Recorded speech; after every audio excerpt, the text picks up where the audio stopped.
Oke, kembali lagi di sini kita ada soal genetika baru hari ini. Hari ini kita akan bahas soal genetika populasi. Oke, jadi silakan seperti biasa pause dulu videonya, coba kerjakan soalnya, baru akan kubahas jawabannya. Oke, jadi coba kita bahas soalnya. Jadi di siput ini dia punya 3 gen, di mana 3 gen ini punya dominansi yang berbeda-beda. Jadi ceritanya ada gen yang lebih dominan daripada yang lain. Di sini ceritanya ditulis di sini ya. Jadi gen CB itu lebih dominan daripada gen CP. Gen CP lebih dominan daripada gen CY. Maka ini artinya seperti ini. Jadi seandainya nih kita ada suatu organisme yang sifatnya itu heterozigot. Jadi misal ada CB besar, CP besar. Jadi kalau ada organisme yang CB besar dan CP besar, di sini karena yang CB ini lebih dominan daripada CP, maka fenotip yang muncul adalah fenotip dari CB, yaitu adalah alel coklat. Maka ini organismenya akan memiliki fenotip coklat.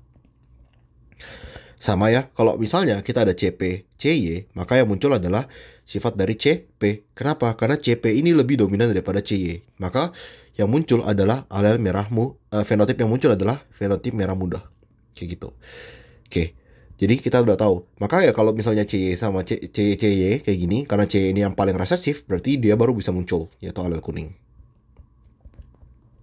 Kita dikasih tahu bahwa asumsi bahwa populasi ini tuh ada dalam kondisi Hardy-Weinberg. Jadi dalam asumsi Hardy-Weinberg, kita diminta untuk menghitung frekuensi alel CB, CP, dan CY. Pertama, perhatikan bahwa kalau misalnya kita start dari coklat ya, kita mulai dari coklat. Coklat ini kan macam-macam ya. Coklat itu pokoknya dia punya CB. CB, tapi ininya kan banyak ya. Bisa jadi CB, bisa jadi CB, CP, bisa jadi CB, CY. Sama juga gitu dengan pink. Dimana kalau kita mulai dari pink itu pasti punya CP. Tapi kita nggak tahu satunya lagi apa gitu kan. Kita ini satunya lagi bisa jadi isinya CP atau CY, ya kan. Maka dari itu, karena coklat sama pink ini tidak begitu konklusif, kita nggak bisa tahu dengan pasti genotip dari mereka. Kita start dulu dari yang pasti-pasti dulu, yaitu kuning. Jadi di sini, kuning itu dia udah pasti, nilainya adalah 33. Dimana di sini, kita tahu ya, CY itu nilainya 33. Kita coba hitung frekuensi dari genotip. Frekuensi genotip artinya apa? Berapa banyak sih aku bilang seperti ini. Coba aku ganti katanya seperti ini. Kalau misalnya kita ada bola warna coklat, pink, sama kuning gitu dalam satu box. Jadi ada 236 bola coklat, 231 bola pink, 33 bola kuning. Ada dalam satu kotak. Terus misalnya aku suruh kalian ngambil secara acak satu bola dari kotak ini.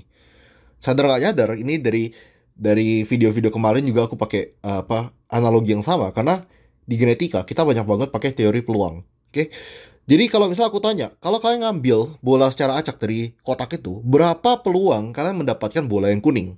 Jawabannya adalah 33 per 500 kan. Karena 33 kuning, totalnya 500 dari 500 bola.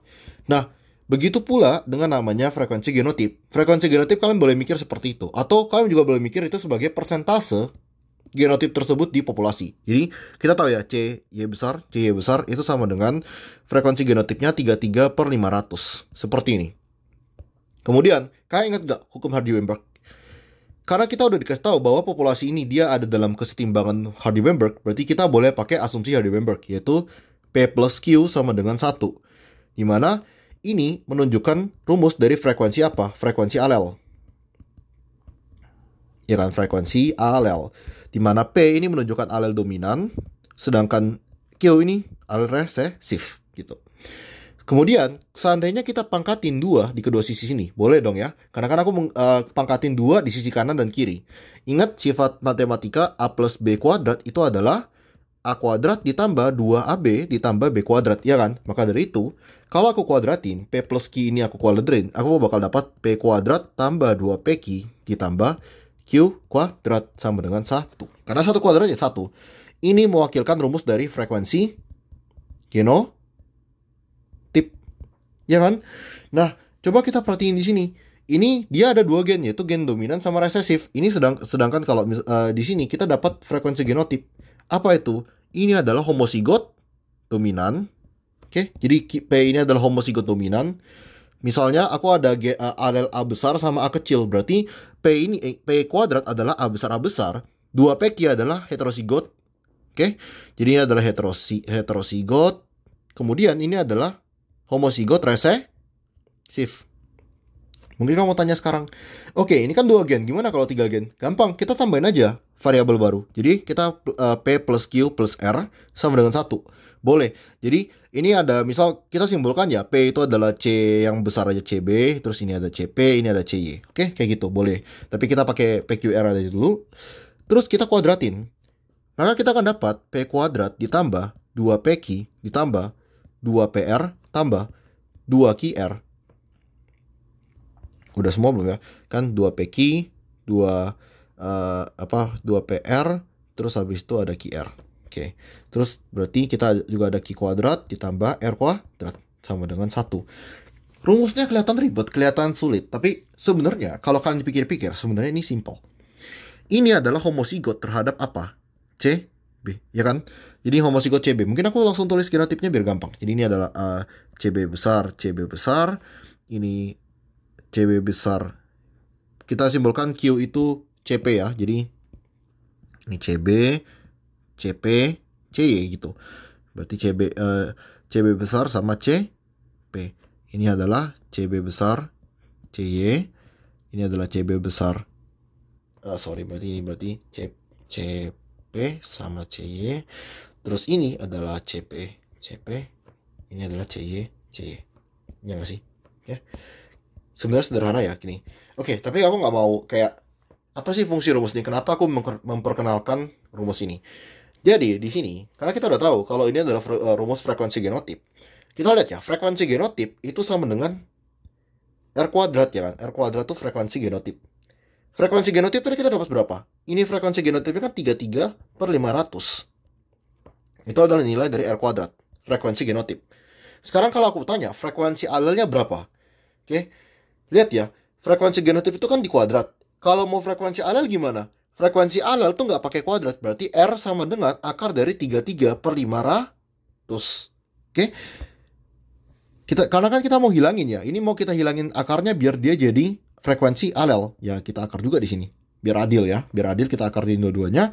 Jadi di sini akarnya hilang, di sini jadi R sama dengan akar 33/500, yaitu nilainya adalah 0, kita bulatin 2 angka aja ya, 0,26.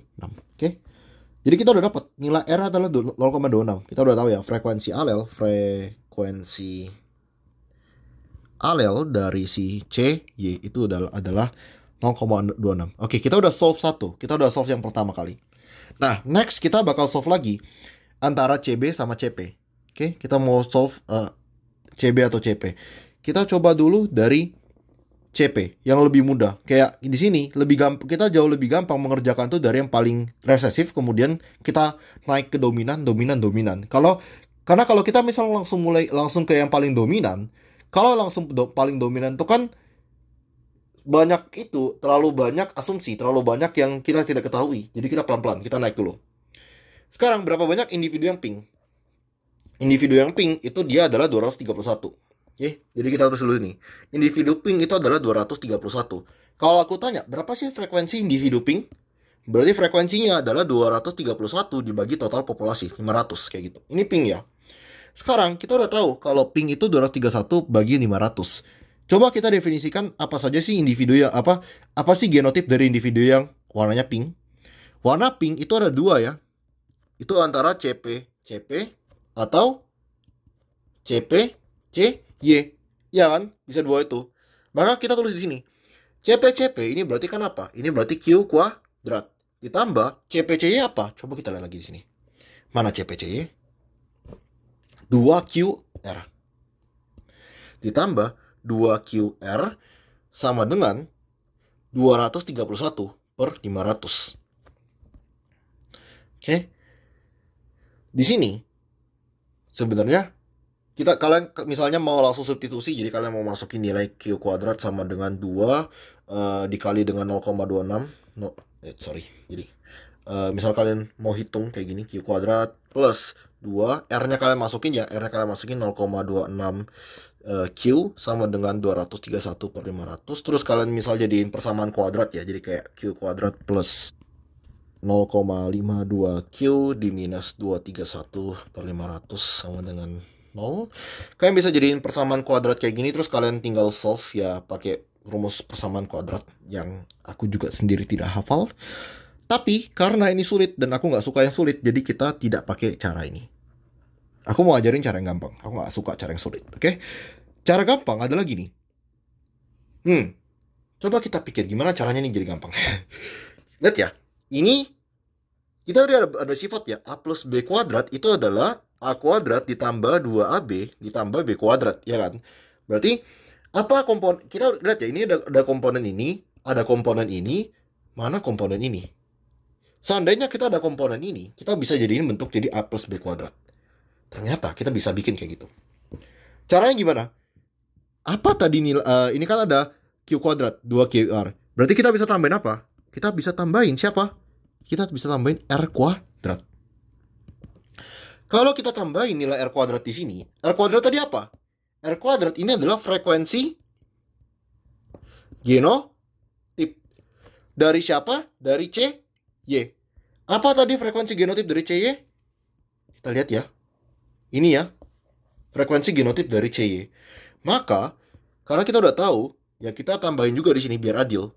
Ya, kita tambahin frekuensi genotip dari CY, yaitu adalah 33 per 500. Oke? Maka dari sini, kita bisa lihat ya, bentuk ini, itu bisa kita ubah. Menjadi apa? Kita ubah menjadi Q tambah R kuadrat sama dengan 231 tambah 33 berarti 264 per 500. Ini kalau misalnya kita mau hilangin kuadratnya, berarti kita akar dua-duanya ya. Kita akar, berarti ini jadi Q plus R sama dengan akar dari 264 per 500. Kita hitung dulu berapa akar ini. Ini nilainya adalah 0,73. Oke, berarti tinggal kita masukin aja. Q sama dengan 0,73 di minus R. R berapa? R tadi kita udah dapat nilainya 0,26. Berarti kita tinggal tulis di sini nilainya adalah 0,26.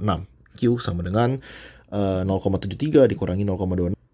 Berarti ini jawabannya adalah 0,47. Oke, kita udah dapat lagi. Jadi kita udah dapat 2 ya. Ini sekarang kita udah dapat. Mungkin aku highlight biar kita nggak hilang di sini jawabannya. Kita udah dapat si frekuensi alel CY. Oh, mungkin aku taruh di sini aja biar enak. Jadi ini ada frekuensi alel dari C, frekuensi alel dari CP. Ya, berapa tadi? 0,47. Oke, sekarang kita udah dapat frekuensi alel dari si CY dan CP. Kemudian gimana caranya kita mendapatkan frekuensi alel dari si CB? Gampang banget nih, gampang banget serius. Mungkin aku langsung taruh sini aja. CB. Kalau kita udah dapat semuanya, kalian tahu kan ada rumus awal nih. P plus Q sama dengan 1. Kita P plus Q tambah P plus Q plus R. Astaga, P plus Q plus R sama dengan 1. Jadi P tadi berapa? P tadi kita nggak tahu ya, kita mau tahu P. Q berapa? 0,47. R berapa? 0,26 sama dengan 1. Berarti P sama dengan 1 dikurangi 0,47 dikurangi 0,26. Berarti P sama dengan 0,27. Maka di sini kita tahu P sama dengan 0,27. Kita udah dapat jawabannya, jadi ini jawabannya untuk soal kali ini. Gampang kan sebenarnya? Jadi soal ini sebenarnya gampang, cuma ya perlu mikir dikit. Oke, semoga membantu.